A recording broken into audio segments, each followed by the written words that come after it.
Hello friend, good morning, happy Sunday. இன்னைக்கு காலையில் டிஃபனுக்கு என்ன பண்ணியிருக்கேன்னு பார்த்தீங்கன்னா, நம்ம வெண்பொங்கல் பண்ணுவோம் இல்லையா, அதே மாதிரி ஒரு க்ரீன் பொங்கல் பண்ணியிருக்கேன். எப்படி பண்ணலான்றத பார்க்கலாம் வாங்க. வழக்கமாக நம்ம செய்கிற வெண்பொங்கலுக்கு பச்சரிசி, இந்த சிறுபருப்பு இருக்கு இல்லையா, பாசி பருப்பு ரெண்டையும் போட்டு தேவையான அளவு தண்ணி ஊற்றி குலைவா வேக வச்சுக்கோங்க.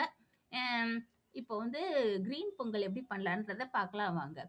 ஒரு கடாயில் கொஞ்சமாக நெய் விட்டு மிளகு, ஜீரகம், கருவேப்பிலை வந்து ஒரு கை அளவுக்கு எடுத்துக்கிட்டேன். எல்லாத்தையும் போட்டு வதக்கிக்கோங்க.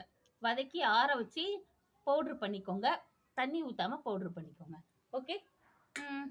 அரைச்சி எடுத்துகிட்டு வந்துட்டிங்கன்னா ஒரு கடாயில் நெய் ஊற்றிக்கோங்க. ஒரு அரை டீஸ்பூனுக்கான மிளகு போட்டுக்கோங்க. ஜீரகம் போட்டுக்கோங்க. இஞ்சி இருக்கு இல்லையா, அதை பொடி பொடியாக கட் பண்ணி போட்டுக்கோங்க.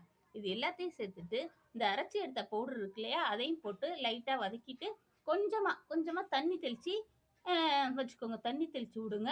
கொஞ்சம் கொதிக்கிறப்ப இந்த ஒயிட் கலர் பொங்கல் இருக்கு இல்லையா, அதை போட்டு கலக்கிக்கோங்க. மேலே நல்லா தாராளமாக நெய் ஊற்றிக்கோங்க.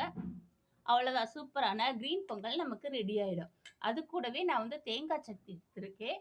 செமையாக இருக்கும், கண்டிப்பாக ட்ரை பண்ணுங்கள்.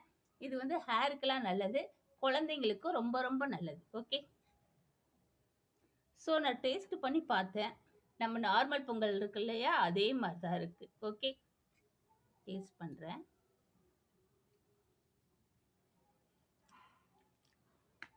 Very nice.